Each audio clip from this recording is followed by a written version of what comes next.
नमस्कार बच्चों पिछली क्लास में हम लोगों ने रसायन का विकास देखा, किस किस क्रम में रसायन विज्ञान का विकास हुआ। बच्चों, इस क्लास में हम लोग जो है रसायन विज्ञान की विभिन्न शाखाओं के पे चर्चा करेंगे। बच्चों, प्रारंभ में रसायन विज्ञान का दायरा सीमित था, किंतु समय के साथ साथ जैसे जैसे रसायन विज्ञान का विकास होता गया, इसका आकार बढ़ता गया, तो इसके अध्ययन में ढेर सारी समस्याएं आने लगी। अर्थात इसके अध्ययन को सरल सुगम बनाने के लिए रसायन विज्ञान को विभिन्न भागों में डिवाइड करने की, बांटने की आवश्यकता महसूस होने लगी। और इस प्रकार हम कहें कि रसायन विज्ञान के अध्ययन को सुगम तथा सरल बनाने के लिए इसे विभिन्न भागों में विभाजित किया गया। जिन विभिन्न भागों में विभाजित किया गया बच्चों, उनमें हम देखें, सबसे पहला भाग जो है वो है अकार्बनिक रसायन, इनऑर्गेनिक केमिस्ट्री। अकार्बनिक रसायन बच्चों, अकार्बनिक रसायन में हम किसका अध्ययन करते हैं? विभिन्न तत्वों को हम प्रकृति से कैसे प्राप्त करें। ज्यादातर एलिमेंट नेचर में पाए जाते हैं। बच्चों ध्यान देंगे, परमाणु क्रमांक 1 यानी हाइड्रोजन से लेकर के परमाणु क्रमांक 92 यूरेनियम तक के लगभग सभी तत्व प्राकृतिक रूप से पाए जाते हैं। लेकिन उसके बाद के जो तत्व हैं, नेपच्यूनियम 93 परमाणु क्रमांक 93 से ओगानेसान परमाणु क्रमांक 118 तक के जो तत्व हैं, वो कृत्रिम विधियों द्वारा, मानव द्वारा प्रयोगशाला में बनाए गए हैं। तो बच्चों, जो तत्व प्राकृतिक रूप से नेचर में अवेलेबल हैं, जो गॉड गिफ्टेड हैं, ईश्वर द्वारा बनाए गए हैं, हम कहें प्रकृति द्वारा बनाए गए हैं, उनको प्रकृति से कैसे हम प्राप्त करें, यानी कि उन तत्वों का निष्कर्षण कैसे किया जाए। किसी तत्व को प्रकृति से प्राप्त करने की प्रक्रिया को हम निष्कर्षण कहते हैं। तो तत्वों का निष्कर्षण कैसे किया जाए। दूसरा, जो तत्व प्राकृतिक रूप से नहीं विद्यमान है, उनका हम संश्लेषण, उनकी सिंथेसिस प्रयोगशाला में उनका निर्माण कैसे करें। उसके साथ साथ इन तत्वों के विभिन्न गुणों का अध्ययन, इन तत्वों द्वारा जो यौगिक बनाए जाते हैं, उन यौगिकों के गुणों का अध्ययन इस अकार्बनिक रसायन के अंतर्गत हम लोग करते हैं बच्चों। उसके बाद दूसरा जो भाग है वो कार्बनिक रसायन का आता है। कार्बनिक रसायन, रसायन विज्ञान की जो दूसरी मुख्य शाखा है वो है कार्बनिक रसायन। बच्चों, कार्बनिक रसायन क्या है? कार्बन तथा हाइड्रोजन से मिलके जो यौगिक बने होते हैं, उनका अध्ययन हम जिस शाखा के अंतर्गत करते हैं उसे हम कार्बनिक रसायन कहते हैं। तो बच्चों, सबसे पहले हम कार्बनिक यौगिक की बात कर लें। कार्बनिक यौगिकों का रसायन विज्ञान की जिस शाखा के अंतर्गत अध्ययन किया जाता है उसे हम कार्बनिक रसायन कहते हैं। अब कार्बनिक यौगिक क्या है? कार्बन तथा हाइड्रोजन से मिलकर बने यौगिक तथा उनके व्युत्पन्न, कार्बन और हाइड्रोजन से मिलकर बने यौगिक तथा उनके व्युत्पन्न यानी इन यौगिकों से जो यौगिक बनाए जाते हों, उनका अध्ययन हम रसायन विज्ञान की जिस शाखा के अंतर्गत करते हैं उसे हम कार्बनिक रसायन कहते हैं। बच्चों, इस क्रम में तीसरा खंड रसायन विज्ञान का जो है वो भौतिक रसायन है। भौतिक रसायन क्या है बच्चों? भौतिक रसायन के अंतर्गत हम लोग किस का अध्ययन करते हैं? तो बच्चों, विभिन्न अभिक्रियाओं का भौतिक कारकों पर, भौतिक गुणों पर क्या प्रभाव पड़ता है। जैसे कोई अभिक्रिया चल रही है तो जिस निकाय में अभिक्रिया चल रही है उसका तापमान बढ़ जाता है या तापमान घट जाता है। ये सब ताप, दाब, ये सब भौतिक गुणों में आते हैं। तो किसी रासायनिक अभिक्रिया के परिणाम स्वरूप यदि किसी निकाय का ताप बढ़ जाए तो हम कहें अभिक्रिया के कारण उसके भौतिक गुण में परिवर्तन हुआ। ताप घट जाए, कूलिंग हो जाए, तो हम कहेंगे कि अभिक्रिया के कारण उसके भौतिक गुण में परिवर्तन हुआ। अभिक्रिया निकाय का दाब बढ़ जाए, दाब घट जाए, आयतन बढ़ जाए, आयतन घट जाए। अर्थात अभिक्रिया, किसी अभिक्रिया के कारण अभिक्रिया निकाय के विभिन्न भौतिक गुणों में जो परिवर्तन आ जाए उसका अध्ययन हम भौतिक रसायन के अंतर्गत करते हैं।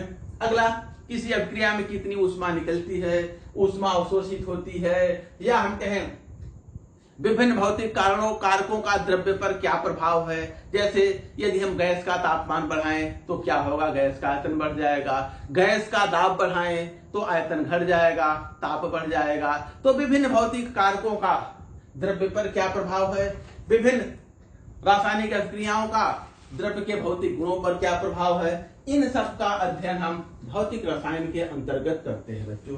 अगला चौथा खंड जो है वो है वैश्लेषिक रसायन, एनालिटिकल केमिस्ट्री।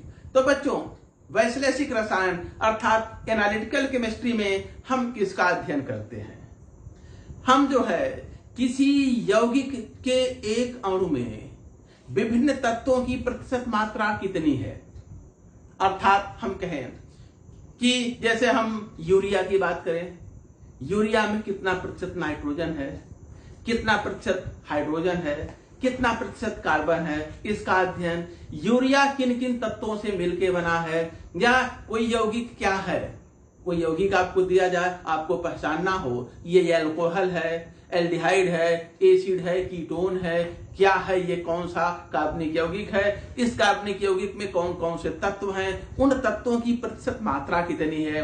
अर्थात हम कहें वैश्लेषिक रसायन के अंतर्गत हम तत्वों का क्वालिटेटिव गुणात्मक तथा क्वांटिटेटिव मात्रात्मक अध्ययन करते हैं बच्चों। तो ये रहा वैश्लेषिक रसायन। आगे देखते हैं, अगला जो है हम लोग जो खंड आगे हम देखें, अगला जो भाग है रसायन विज्ञान का वो है जैव रसायन। बच्चों, विभिन्न जैविक निकायों पर, जैसे पौंड है, एक इकोसिस्टम है, जैव निकाय है, या समुद्री जैव निकाय है, या हम कहें कोई फॉरेस्ट है, वन्य जैव निकाय है, इन सब विभिन्न जैव निकायों पर, बायोलॉजिकल सिस्टम पर हम किस प्रकार से रसायन विज्ञान को अप्लाई करें, रसायन विज्ञान का अनुप्रयोग करें इन विभिन्न निकायों के संरक्षण में, इनकी सुरक्षा में, इनके जो है बेटरमेंट में, इसका अध्ययन हम जैव रसायन के अंतर्गत करते हैं।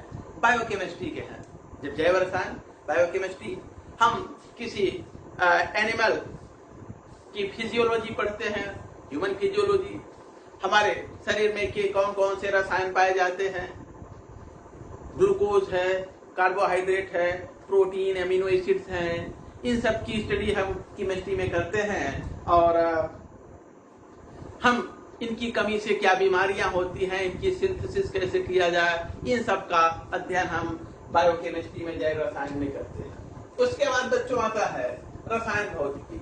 विभिन्न भौतिक निकायों पर जो फिजिकल सिस्टम है उन पर रसायन का अनुप्रयोग, उस पर रसायन का एप्लीकेशन हम इस शाखा के अंतर्गत करते हैं।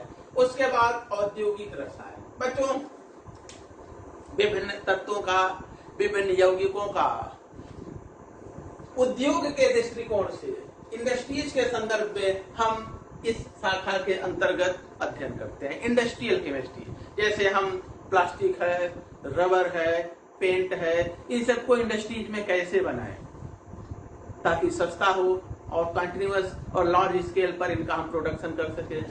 इसी प्रकार से हम रबर टायर है, सिंथेटिक रबर के द्वारा हम टायर बनाते हैं, नेचुरल रबर कम मात्रा में पाए जाते हैं, पेट्रोलियम है, इन सब का अध्ययन हम करते हैं। हम कहें कि कास्टिक सोडा है, NaOH, इसको हम इंडस्ट्री में कैसे बनाएं, हाइड्रोजन और ऑक्सीजन गैसें हैं, इनको इंडस्ट्री में कैसे बनाएं। तो औद्योगिक रसायन में हम विभिन्न तत्वों तथा उनके यौगिकों का औद्योगिक संदर्भ में अध्ययन करते हैं, उनका निर्माण कैसे करें, उनको कैसे बनाया जाए, उनको कैसे यूज किया जाए। उसके बाद बच्चों आता है कृषि रसायन। कृषि रसायन में हम खाद्य प्रसंस्करण, खाद्य पदार्थों को कैसे प्रिजर्व किया जाए, कैसे संरक्षित सुरक्षित किया जाए।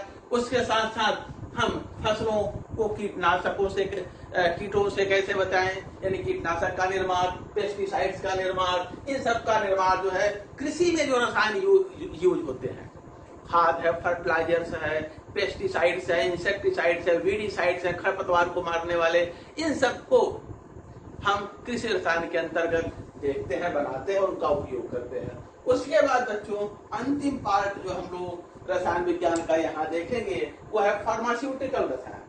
फार्मास्यूटिकल केमिस्ट्री में बच्चों हम विभिन्न दवाओं का अध्ययन करते हैं, उनका उत्पादन करते हैं और मानव शरीर पर उनका क्या प्रभाव है, दुष्प्रभाव या हम कहें कि उपचारात्मक प्रभाव क्या है, इसका अध्ययन करते हैं। तो फार्मास्यूटिकल केमिस्ट्री में है हम डिफरेंट मेडिसिन का स्टडी करते हैं, उसका निर्माण करते हैं, डिजीजेस के को क्योर करने में, उनके रोकथाम के लिए, इन सब के लिए दवाएं फार्मास्यूटिकल केमिस्ट्री के अंतर्गत फार्मा कंपनीज में बनाई जाती हैं। तो बच्चों ये आज हम लोगों ने रसायन विज्ञान के कुछ जो मुख्य शाखाएं हैं उनका अध्ययन हम लोगों ने किया। अब हम द्रव्य के गुण तथा उनका मापन देखेंगे। द्रव्य के गुण में जैसे हम द्रव्य का भार देखेंगे, द्रव्य का आयतन देखेंगे, इन सबको देखेंगे और उन सबको के मापन की जो राशियां हैं उन राशियों का अध्ययन करेंगे। तो आगे देखते हैं द्रव्य के गुण तथा उनका मापन।